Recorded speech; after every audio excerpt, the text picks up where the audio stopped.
Have you ever noticed this quiet moment that sneaks up on you one day? You're walking across the room, maybe carrying a cup of tea, and without really thinking about it. Your steps slow down. Your eyes drop to the floor. Your hand reaches for the wall or the back of a chair.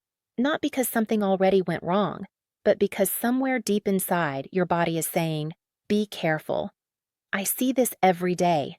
People don't talk about it much, but the way we walk changes as the years pass. Our stride shortens, our feet lift a little less. We start scanning the ground for rugs, cords, uneven tiles. Stairs feel steeper than they used to. And balance, something you once had without effort, suddenly feels like something fragile that could disappear at any moment. Here's the truth, and I want you to hear this clearly. Loss of balance is one of the most silent and underestimated threats to independence as we age. Falls don't announce themselves. They don't come with warning pain. But when they happen, they can divide life into a before and an after.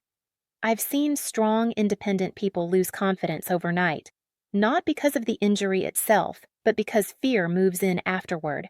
But now let me give you some very good news. Balance is not a gift you're born with and then lose forever. Balance is a skill. Just like learning to write your name, learning to swim, or learning to ride a bicycle. And skills can be relearned, strengthened, and sharpened. At 50, at 70, even at 80 and beyond. Today, we're going to do something important together. First, we're going to gently and honestly assess your balance with two simple tests. These tests don't judge you. They don't label you as good or bad. They simply show us where your body is right now.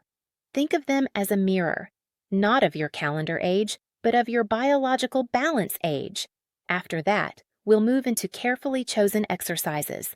These movements are designed to wake up muscles that may have been quiet for years, muscles that protect you when you turn, step, or lose your footing, muscles that give you confidence when you walk. Before we begin, there is one rule, and it matters more than anything else. Safety comes first, even if you feel steady. Even if you think, "I don't need support." Please position yourself in a corner or stand with a wall on one side and the back of a sturdy chair on the other. If at any moment you feel dizzy, lightheaded, or unsteady, reach for support immediately. This is not about proving anything. This is about training your body safely. Let's begin with the first test. This one is called the tandem stance. It tells us how well your brain manages balance when your base of support becomes narrow, which is exactly what happens when you walk in real life. Stand tall. Place one foot directly in front of the other so the heel of your front foot touches the toes of your back foot. Imagine you're standing on a tightrope. This position challenges the small stabilizing muscles in your feet, ankles, hips, and core. When you're ready, extend your arms slightly out to the sides. Straighten your back. Lift your chest gently. Look straight ahead and focus on one single point in front of you. We'll hold this position for 30 seconds. Ready? Begin. You may notice a gentle shifting under your feet. That's normal. Those tiny muscles are making rapid adjustments, searching for stability. Don't fight it. Just breathe. Keep your eyes steady. Don't turn your head. And if the wobbling becomes too much, grab your support immediately. And stop. How did that feel? If you held it, well done. If you struggled, that's information, not failure. Now let's talk about the second test. This one is more challenging, so listen carefully. If you couldn't hold the first position for at least 10 seconds, skip this test and go straight to the exercises later. There is no rush. Test number 2 is often called the flamingo stance. It reveals the strength of your deep stabilizing muscles, the ones that quietly keep you upright when you step off a curb or turn quickly. Stand next to a wall or chair. Keep your arms relaxed but ready. Lift one leg by bending it at the knee. You don't need to lift it high. The goal is simply to stand on one leg. When I say start, begin timing. Start. Your standing leg may tremble. That's not weakness. That's muscles waking up. Keep breathing. Please don't hold your breath. Your brain needs oxygen to keep you upright. If your raised foot touches the floor, or if you grab support, note the time. That is your result. And done. Lower your leg. Now let's talk about what those numbers actually mean. For ages 50 to 59, holding for 30 seconds or more is the goal. For ages 60 to 69, 20 to 25 seconds is very good. For ages 70 to 79, 15 seconds is a strong result, and for age 80 and beyond, even 5 to 8 seconds is excellent. So ask yourself honestly, how did you do? I encourage you to pause and share your result, not for comparison, but for community. When people see others working on their balance, it gives them courage to start. Now the real work begins, the exercises. There are 5 of them, and each one targets a different part of your balance system. Please don't skip any. Together, they rebuild confidence step by step. The first exercise is the one-leg stand with control.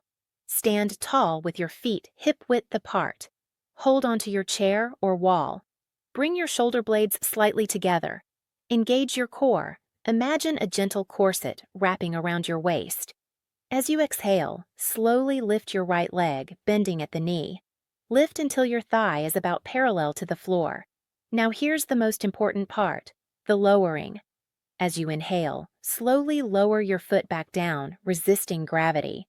Place it on the floor quietly, like you're stepping onto thin ice. Now switch legs. Move slowly. This is not marching.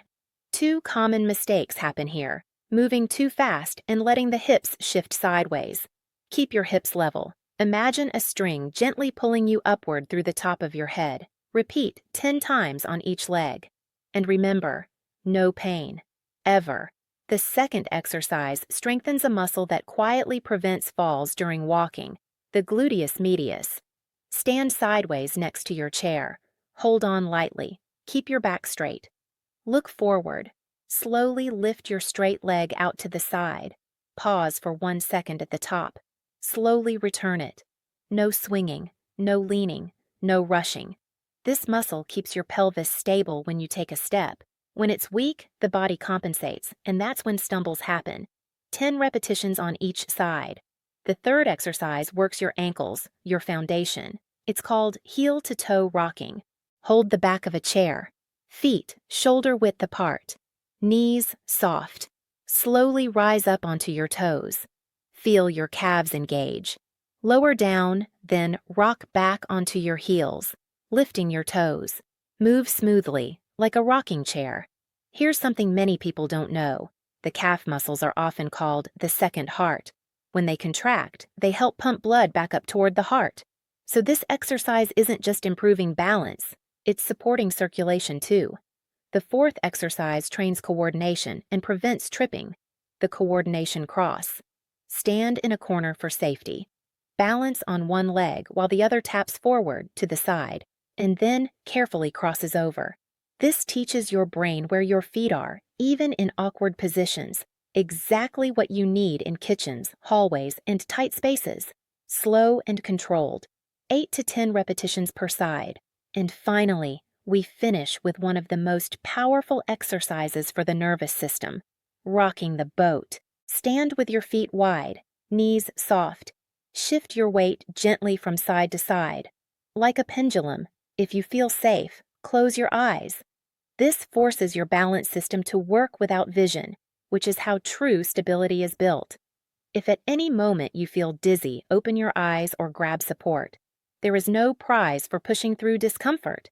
Start with 30 seconds, build up to 1 minute over time, and now, pause.